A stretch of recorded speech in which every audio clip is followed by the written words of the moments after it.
जय हिंद cadets, good morning to all. A2S defence academy में आपका स्वागत है। मैं गुड्डू पाल आपके एक्स ग्रुप एयरफोर्स में एक्स ग्रुप NDA CDS के मैथ के लिए प्रेजेंट हुआ हूं और आपको अगली क्लास में ले चलने के लिए हम स्टार्ट करते हैं। आगे क्या पढ़ाना है, क्या बताना है, हम स्टार्ट कर दिखाते हैं आपको। आइए, इससे पहले हम आपसे कह रहे हैं कि हमारे चैनल को लाइक करें और सब्सक्राइब करना ना भूलें। हमारी वीडियो देखते रहें। अगर आपको वर्दी पहनने का जुनून है तो इसका मतलब ये है कि आप A2S डिफेंस एकेडमी की सारी वीडियो देखते रहें, चाहे फिजिक्स हो या इंग्लिश हो या मैथ हो या रीजनिंग हो या GS हो, सारी वीडियो आप डेली देखते रहें। जो चीज़ आपको A2S डिफेंस एकेडमी दे देगा वो आपको कहीं नहीं मिलेगा, क्योंकि हमारे यहाँ ऑनलाइन और ऑफलाइन दोनों प्लेटफॉर्म मौजूद हैं। आप जो चाहें वो ज्वाइन कर सकते हैं। आइए आपको ले चलते हैं। कल हमने आपको समांतर श्रेणी मतलब सीरीज में समांतर श्रेणी मतलब AP पढ़ाया था, तो आज फिर आगे ले चलता हूं, बताता हूं मैं आपको। AP में मैंने SN तक बताया था। SN बताया था कि SN इज इक्वल टू ये होता है n/2 और यहाँ पे होता है 2a plus n-1 into D, ऐसे होता है। और दूसरा होता है SN is equal to n/2 a plus L होता है। मतलब ये जो सेकंड फार्मूला है तब यूज करते हैं जब L गिवन हो, मतलब L की वैल्यू गिवन हो, तब यूज करते हैं। इसका मतलब देखिए बेटा, अब अगली क्लास में जो अभी पीछे मैंने पढ़ाया था उसी के अकॉर्डिंग आगे ले चलता हूं, मैं दिखाता हूं आपको। यहाँ पे बेटा देखो, यही चीज एक क्वेश्चन के अकॉर्डिंग बताता हूं कैसे इसको निकालते हैं, इनकी ज़रूरत कैसे है और कैसे ये बनेगा। बेटा अगर क्वेश्चन में ये दिया रहे, लिखा रहे यदि किसी समांतर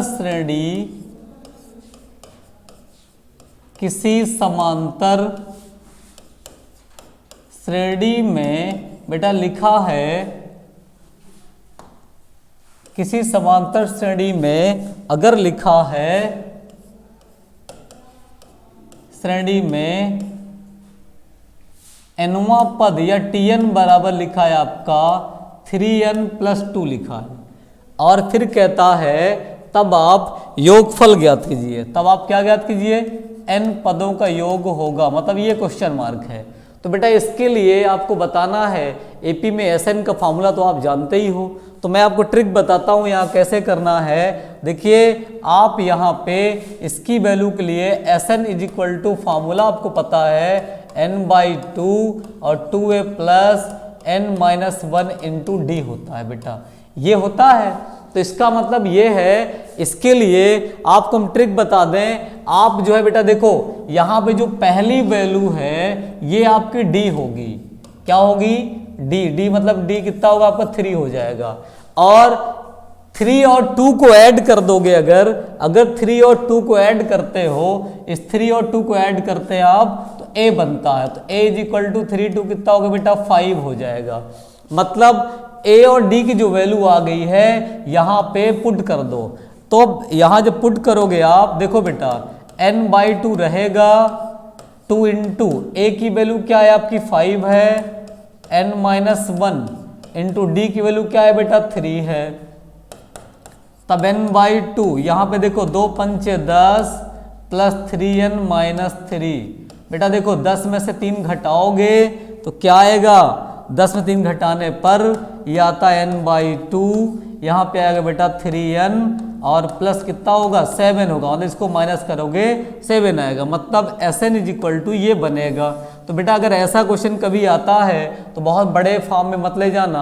मैं आपको ट्रिक बताया हूँ कि A कहाँ से बनता है और D कहाँ से बनता है, आप इसको कर लोगे। ऐसे ही ढेर सारे क्वेश्चन मैं नोट कर दे रहा हूँ और इसको कर लेना। क्वेश्चन ना आए तो कमेंट बॉक्स हमको बता देना और हमको मैसेज कर बताना, आपने जो किया उसका आंसर भी मैसेज कर देना। आप हमको बताते रहना। देखिए यहाँ पे बेटा अभी इसको मैं इरेज करता हूँ, आगे ले चलता हूँ, दिखाता हूँ और क्वेश्चन लिखता हूँ 4-5। देखो, और ये क्वेश्चनों का आंसर आप दोगे। देखिए बेटा पहला क्वेश्चन ये है, मान लो लिखा है यहाँ पे if Tn is equal to 3n-2 लिखा है और यहाँ पे SN फाइंड करना है। एक तो ये हो गया, दूसरा है बेटा आपका लिखा है if Tn is equal to, लिखा है 2n-1, तब आप Sn बताना है आपको। तीसरा है बेटा आपका if Tn is equal to 4n-3 है, और यहाँ पे ये कह रहा है कि Sn क्या होगा, तो आप Sn is equal to question mark लगा दोगे। और एक क्वेश्चन और है, चौथा है Tn इज इक्वल टू बेटा, अगर मान लो लिखा है आपका 2n-4 अगर लिखा है यहाँ पे, तब आपको Sn बताना है। मतलब ये 5 क्वेश्चन मैं लिख रहा हूँ, इन पांचों क्वेश्चन को आपको निकालना है। Tn इज इक्वल टू बेटा यहाँ पे लिखा है, Tn इज इक्वल टू लिखा है n-2, और यहाँ पर भी आपको Sn बताना है। ये सारे क्वेश्चन ट्रिक से ही करना है, बहुत लंबा मत करना बेटा। एक तो ये हो गया, एक फॉर्म ये हो गया Sn के लिए, आप इसको आसानी से कर सकते हो, आपको कोई दिक्कत नहीं है, आप करने में सक्षम हो। नहीं आता है तो आप हमको कमेंट सर्च के बताएं, हम आपको इसका आंसर जरूर देंगे। चलिए इन क्वेश्चनों को बेटा अच्छे से कर लेना, हर बार एग्जाम में इनका एक ना एक क्वेश्चन एग्जाम में जरूर आता है, इसलिए इन सब को आप एक बार रिवाइज कर लेना या कर लेना, और ना अगर आया तो हमको हमारे कमेंट बॉक्स में जाके हमको बता देना, और हाँ आंसर भी हमको बता देना। चलिए अब अगला टॉपिक इसी में आता है बेटा। देखो आपसे क्वेश्चन ये कहता है, एपी में ही कभी कभी पूछता है कि भैया यहाँ पे लिखा है क्वेश्चन में, लिखा रहता है, लिखा है दो से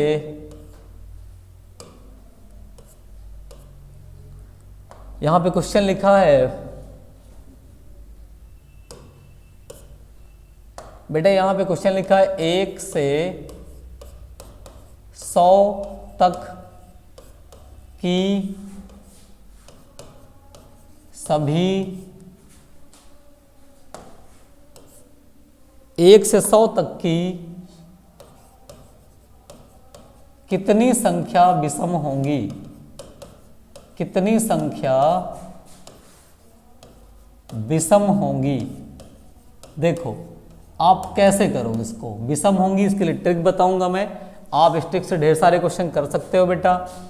पहला तो ये है कि आप 1 से 100 तक के लिए कहता है, तो बेटा देखो 1 से 100 तक कहे तब, कभी कभी कहता है 1 से 100 तक, 100 के बीच कहता है तब। तो बेटा देखो सबसे पहले 1 से 100 के बीच में विषम संख्या देखा जाए तो वो होता है आपका 1 के बाद आता है 3, फिर 5, फिर 7 एंड सो ऑन, लास्ट में होता है बेटा 99, इतना होता है। तो यहाँ पे बेटा देखो ये आपका L है, क्या है ये L है, ये आपका A है, जो D होगा इनमें अंतर कितने का, 2 का अंतर है।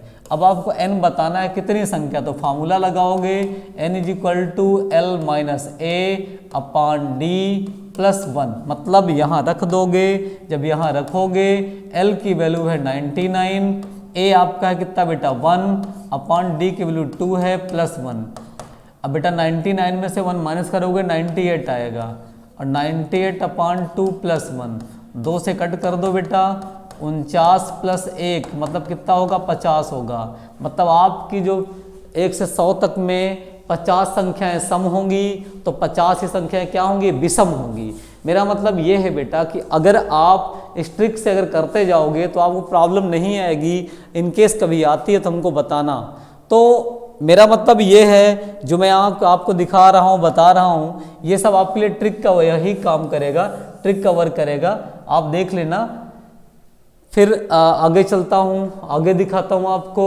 आगे जो है इसमें इसी तरह क्वेश्चन दिया रहता है बेटा, और पूछता है आपसे, मान लिया जाए यहाँ क्वेश्चन ये लिखा है यदि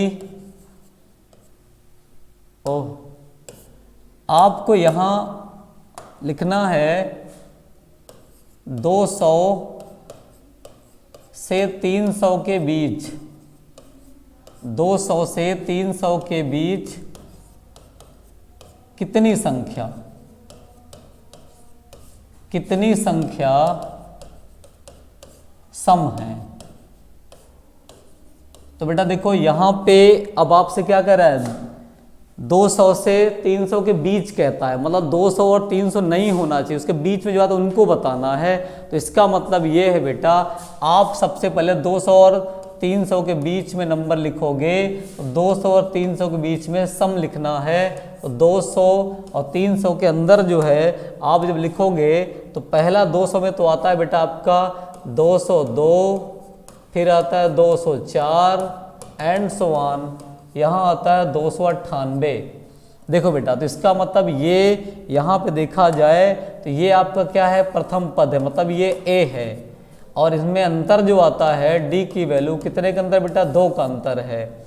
फिर ये आपका क्या है बेटा, एल है, क्या है, एल है। तो संख्या के लिए हमने फार्मूला बताया था कि n इज इक्वल टू होता है L माइनस ए अपॉन डी और प्लस क्या बेटा 1। इस फार्मूले में अगर रखते हो तो क्या आता है, आइए आपको आगे और सिखाते हैं और बताते हैं। पहले आप इसको कर लो, इसको करके आप बताना हमको। ये हो गया। अब देखो, जैसे सम निकालते हैं वैसे विषम भी निकाल सकते हैं, ठीक है। चलिए इसके बाद देखो बेटा, एक इस टाइप क्वेश्चन भी आते हैं एग्जाम में, इसको भी देख लेना आप। दूसरा देखो बेटा, ऐसे मान लो कभी कभी ये कहता है क्वेश्चन में लिखा होता है 1 से 200 के बीच, 1 से 200 के बीच कितनी संख्या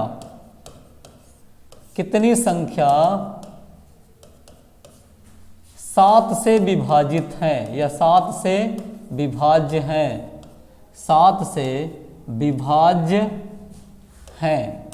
तो ये बेटा आप देखोगे इसके लिए कैसे करना है, विभाज्य वाला भी मैटर आता है। तो कैसे करना है आपको, अगर आप देखोगे इसको करने के लिए आप सबसे पहले क्या करोगे, आप यहाँ पे देखोगे 1 से 200 के बीच कहता है, 1 से 200 के जब बीच कहता है तो मेरा मतलब ये है कि आप क्या करोगे, आप इनके बीच में 7 से विभाजित होने वाली संख्या, किससे कहता है, 7 से, मतलब 7 से डिवाइड होना चाहिए। तो 7 से डिवाइड होने का मतलब ये है कि आप बताओगे ये नंबर 7 से कैसे डिवाइड होंगे। तो बेटा देखो, और कितने नंबर हो सकते हैं, पॉसिबिलिटीज दिखाना है इनकी।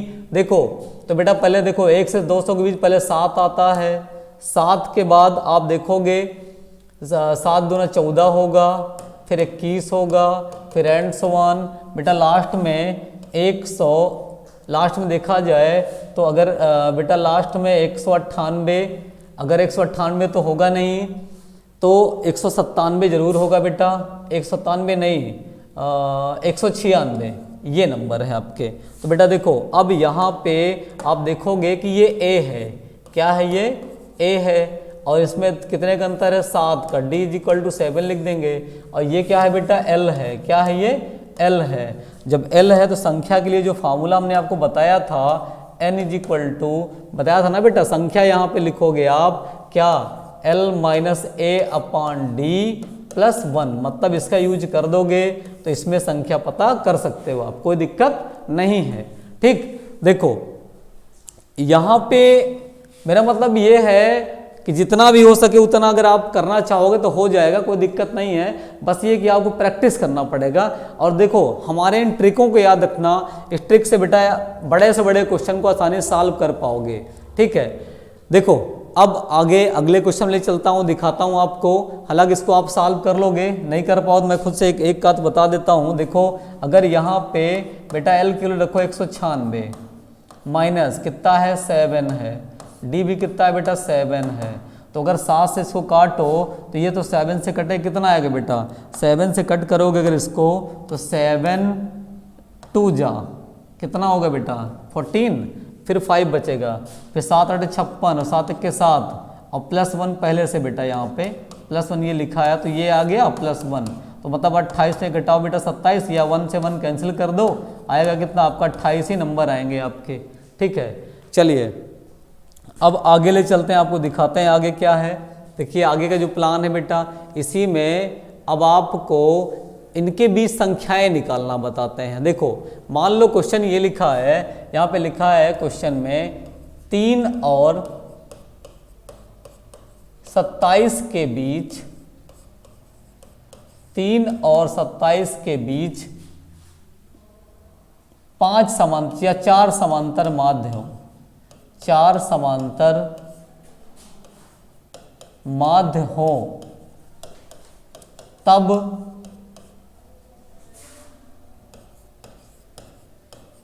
तीसरा माध्य होगा, तीसरा माध्य होगा। ऐसे क्वेश्चनों को कैसे करते हैं बेटा, ये भी एग्जाम में बहुत आता है। कैसे करते हैं इसको, देखो इसको करने के लिए आप देख रहे हो कि 3 और 27 दो नंबर आपके पास हैं, तो बेटा इनके पास कितने 4 रखे जा रहे हैं। जब 4 रखे जा रहे हैं, 2 पहले से हैं, कितने होंगे टोटल 6 हो गए भाई। 2 पहले से थे, इनके बीच 4 रखे गए, 2 पहले से थे आपके पास, रखे गए कितने 4, तो इसका मतलब कितने हो गए बेटा, मतलब 2 पहले से थे और इनके बीच 4 रखा जा रहा है, तो जो n की वैल्यू है वो आपका कितना है बेटा 6 है। मतलब n को लिखा जा सकता है कितना 4 + 2 इम्प्लाइज दैट, मतलब n = 6 आएगा आपका। देखो बेटा अब आप तीसरा पद बताना है, तो भैया उससे पहले आप जानते हो कि भैया d, देखो ये आपका जो 3 है 27 है, ये आपका a माना जाता है, ये l माना जाता है, n आपका मिल गया बेटा। तो d के लिए फॉर्मूला होता है l - a/n-1, ये बनता है। तो बेटा यहाँ पे वैल्यू रखो, l की वैल्यू आप रखोगे 27 - 3, नीचे देखो बेटा n कितना है आपका 6, और 6 में से 1 घटा दो बेटा, कितना 27 3 घटाओगे बेटा 24 आएगा, 24/5 ये d की वैल्यू आ जाएगी। इसके बाद तीसरा पद बताना है आपको, कौन सा पद बताना है तीसरा। तीसरे के लिए आप लिखोगे a3, और a3 आपका आता है a प्लस कितना बेटा 3d, क्योंकि माध्य है, माध्य बीच से स्टार्ट होता है, तो a के बाद स्टार्ट होता है, तो a के बाद जैसे आता है a1, तो a1 आपका होगा क्या a प्लस d, a2 क्या होगा a प्लस 2d, a3 क्या होगा a प्लस 3d। तो बेटा a प्लस 3d में अगर यहाँ रखते हो आप, तो a प्लस 3d में अगर देखा जाए तो वैल्यू रखना है आपको, a की वैल्यू है आपकी 3 और ये 24/5 है। बेटा सॉल्व करोगे 5 15 5 3 15, बेटा इसको जोड़ोगे 15 + 24/5, मतलब ये आएगा लगभग 39/5 आएगा ये 3। ठीक है, देखो माध्य वाला मैटर थोड़ा कुछ ऐसा है जो मैं आपको बताता हूँ बेटा, आपको दिखाता हूँ क्या करना है आपको। देखो सबसे पहले आपको ये करना है, देखो आप यहाँ पे माध्य वाला, जैसे मान लो भाई आपका ये a1 है, ये a2 है, a3 है और एंड सो ऑन an लिखा है बेटा, और ये 2 नंबर के पास बाद रखा है a और d के बाद, a और b है। तो भैया देखो इतने नंबर रखे जा रहे हैं, तो इन नंबरों में ये तो बीच में, ये तो बाद में बीच में आया ही था, लेकिन देखो अगर आप देखोगे यहाँ पे ये नंबर जो आपका आया बेटा, ये इसको देखोगे ये बीच में आया, 2 पहले से है, तो इसका मतलब जो n बनेगा वो n + 2 तो होगा ही आपका, क्योंकि 2 पहले से रहता ऑलरेडी। अब देखो a तो हो गया, अब यहाँ से देखा जाए तो AP a से स्टार्ट होता है, फिर a + d आता है, मतलब a1 जो बनेगा वो a + d आएगा, a2 क्या बनेगा a + 2d आएगा। ऐसे ही जो an होगा बेटा, इसको a + nd लिखा जाता है। तो समांतर श्रेणी में जो भी बताना था, इसके आगे अब AP में आपको इतना ही यूज है, इतनी ही ज़रूरत है समांतर श्रेणी में और AP में। तो बेटा AP में अगर इतनी चीज़ आप पढ़ लोगे तो AP का हर क्वेश्चन आप सॉल्व कर सकते हो, कोई दिक्कत नहीं है। एक क्वेश्चन और है जो कुछ ज़्यादा ही कभी कभी आ जाता है, इसको बताता हूँ मैं। उस टाइप क्वेश्चन अगर एक बार आप कर लो तो शायद यहीं से AP खत्म भी हो जाएगी, फिर कल से GP स्टार्ट करेंगे। देखो क्वेश्चन ये है बेटा, लिखा रहता है क्वेश्चन में, लिखा है A और B का जो समांतर माध्य है वो ऐसे लिखा रहता है बेटा, समांतर माध्य है बेटा, लिखा रहता है, लिखा है समांतर माध्य जो है वो आपका लिखा है a की पावर n प्लस b की पावर n, b की पावर n अपान a की पावर n-1 प्लस b की पावर n-1। तो भैया तब आपको बताना है, तब n का मान बताना है, n क्वेश्चन मार्क है या n बताना है। आपको तब जो है बताना है n का मान होगा, n का मान होगा। तो इसके लिए बेटा आप क्या करोगे, देखो आप इसके लिए छोटा सा काम करोगे। जब कभी ऐसा आ जाता हो तो यहाँ पे क्या लिखा है, पावर में n-1 है, यहाँ ये तो यहाँ दोनों में एक जगह कहीं भी, तो बेटा आप क्या करोगे, उसको लिखोगे n-1 = 0, तो n = सीधे क्या कर दो 1 कर दो बेटा, मतलब इसमें n की वैल्यू क्या आएगी 1 आएगी। ठीक, तो ये आपके लिए ट्रिक है बेटा, इसको सॉल्व नहीं करोगे सीधे आंसर बताओगे आप। ठीक है, और एपी में अब इससे ज़्यादा कुछ नहीं आता है, इतना ही एपी में आता है बेटा, तो इसको आप अच्छे से पढ़ लेना। फिर कल हम लोग जीपी स्टार्ट करेंगे, फिर एक दिन आपकी मैराथन क्लास इस दिन होगी, पूरे क्वेश्चन इनके करवा दिया जाएगा। Okay, all the best and best of luck.